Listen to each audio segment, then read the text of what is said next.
ao canal de Estudante do Áudio. Para aqueles que estão aqui pela primeira vez, o meu nome é Jorge Esteves, produtor musical e estudante de áudio há 34 anos. E a finalidade desse canal é compartilhar a experiência que eu tive e tenho com áudio com todos aqueles que estudam ou trabalham na produção musical. E como não é novidade, esse canal ele é dirigido por você. Sendo assim, atendendo aos pedidos dos inscritos, no estudo de hoje iremos falar sobre qual a diferença entre uma masterização caseira, no seu home studio caseiro, e a masterização industrial, por assim dizer, os grandes estúdios. Mas antes, como não pode deixar de ser, eu devo deixar aqui registrado toda a minha gratidão a essa família do áudio que tem me prestigiado com seus incentivos e prova de amizade, seja através dos e-mails, seja através dos comentários aí embaixo, ou deixando aquele seu like que demonstra que eu estou no caminho certo dos estudos aqui no canal. E principalmente, tendo essa paciência e compreensão com essa minha deficiência na fala. Enfim, a você, meu irmão do áudio, meu sincero muito obrigado. E se você não faz parte dessa família, se inscreva para que assim juntos possamos desvendar esse maravilhoso mundo das produções musicais. Dito isso, então, vamos ao tema de hoje, que é mais um bate-papo do que realmente um estudo. Para aqueles que acompanham, são inscritos aqui desse canal, você já está cansado de ouvir eu sempre falando que uma mixagem bem feita é praticamente uma masterização feita. E quando eu falo isso é porque eu me baseio que a função da masterização é o quê? É basicamente subir o nível de volume aos padrões da indústria da música e corrigir eventuais erros de mixagem, pequenos erros. Por isso que eu recebo muitos e-mails, qual é a cadeia de masterização de plugins? Olha, senhor, isso depende, porque cada caso é um caso. Os erros de lá vão ter que ser acertados. É como numa prova, se você erra em matemática, vai ter que usar um professor de matemática. Se você errou português, vai ser um professor de português. Então, dependendo do erro, não existe uma cadeia própria. Agora, se a mixagem fosse realmente perfeita, aí sim seria apenas para subir aos padrões de volume, da indústria da música. Vê como a coisa é simples. Mas a questão não é essa aqui. A dúvida é sobre a masterização caseira, a do home studio e a do grande estúdio. E para que as dúvidas dos inscritos nesse tema fiquem completamente sanadas, eu vou voltar lá ao passado e vamos ver o motivo de tudo. Como já estudamos em módulos passados aqui, a primeira gravação ela foi feita por Thomas Edison. E quando se passou 10 anos, Emily Berlin criou o gramafone. Aí sim, melhorou muito a gravação. E no ano de 1930, o disco de vinil chegou com força total ao mercado, Aqueles famosos LP ou long play. Mas o que importa aqui não é a evolução da gravação, é que um fato está amarrado a outro, Então vamos à edição, que é o foco realmente do nosso tema. Então, aonde se interliga? Porque até essa época a mixagem era feita de forma física, ou seja,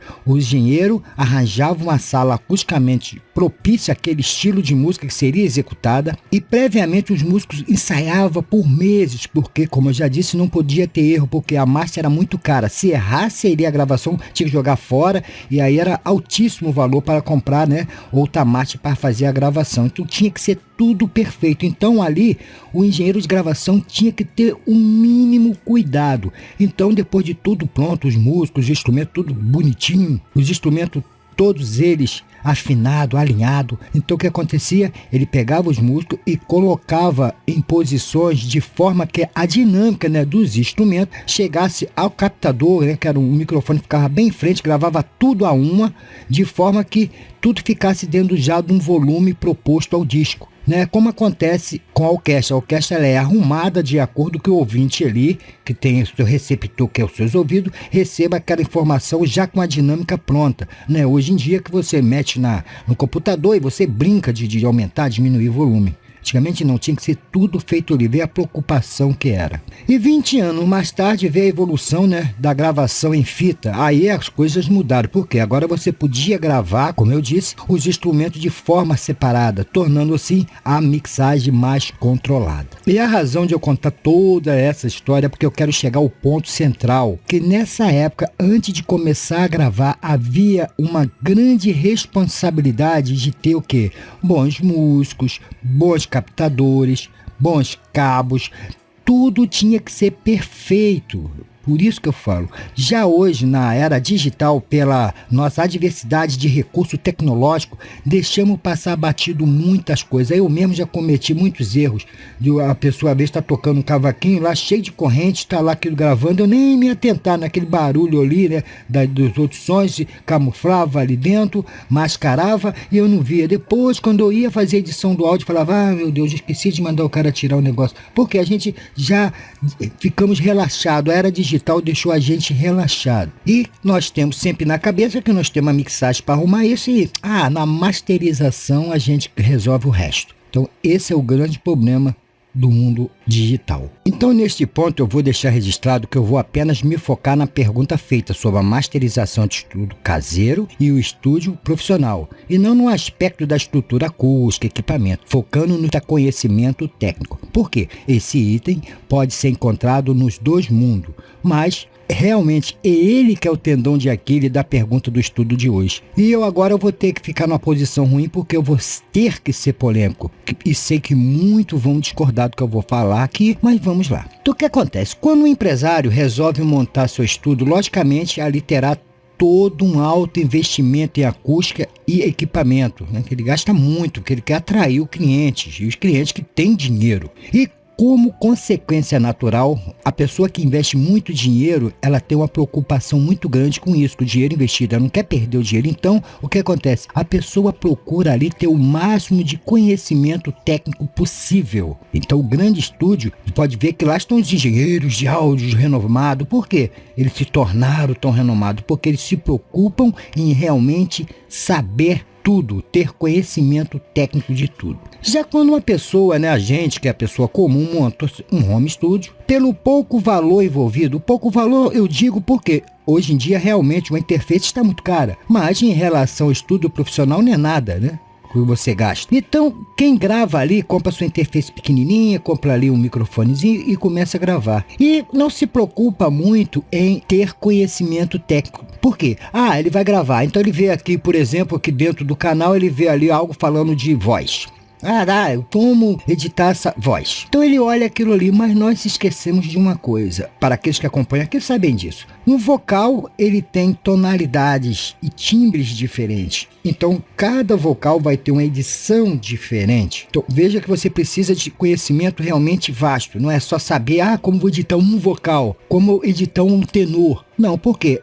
Tudo muda no vocal, por exemplo. A idade muda o timbre. A mesma pessoa cantando com 20 anos tem um timbre, e quando chegar aos 40 já vai ser a outra edição em cima daquilo. Então é isso que eu quero deixar aqui bem claro. Então vamos entender o porquê que eu estou dizendo isso. Os grandes estúdios nos Estados Unidos hoje em dia, na era digital, praticamente utilizam uma masterização in-box, ou seja, dentro do computador, ou melhor ainda, com o uso de plugins. É tanto que os clientes chegam lá e o currículo do estúdio é mostrar ali quais os plugins utilizados, se são os plugins de ponta ou não. Então aqui fica uma pergunta: se o processo de edição se passa dentro do mundo do computador, sendo que tanto o estúdio caseiro como o industrial tem seu computador, então o que torna a coisa diferente? Por que a masterização industrial é melhor? Por que a masterização caseira é pior? Simples: conhecimento técnico. Como eu disse, na cabeça da pessoa que tem um home studio, tem como lema que a masterização é apenas levantar o volume e fazer uma equalização final, dando um toque final ali, esquecendo de uma coisa, que masterizar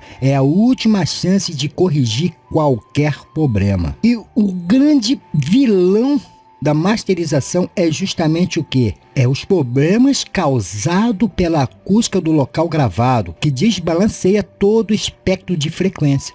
Esse é o grande vilão na gravação, que vai para a mixagem, que vai para a masterização. Então o que acontece na masterização do estúdio industrial? Ali existe uma real preocupação com todos os aspectos da edição. Ele não se preocupa só vou aumentar o volume e dar aqui um equilíbrio tonal. Não, ele procura ver se tem cancelamento de fase. Em caso da masterização de ser de um álbum, ele está preocupado com o equilíbrio sonoro para que todo o álbum soe por igual, com problema de dinâmica entre as músicas, equilíbrio estéreo e principalmente o loadness correto, sem o declínio, né, sem a destruição da dinâmica da música. E dentro do volume proposto da obra, ele vai sempre, né, para o YouTube, ele vai fazer um book para o YouTube, vai fazer um para o CD. Então existe essa preocupação de loadness, que existe uma diferença hoje em dia na era digital entre as plataformas de comunicação.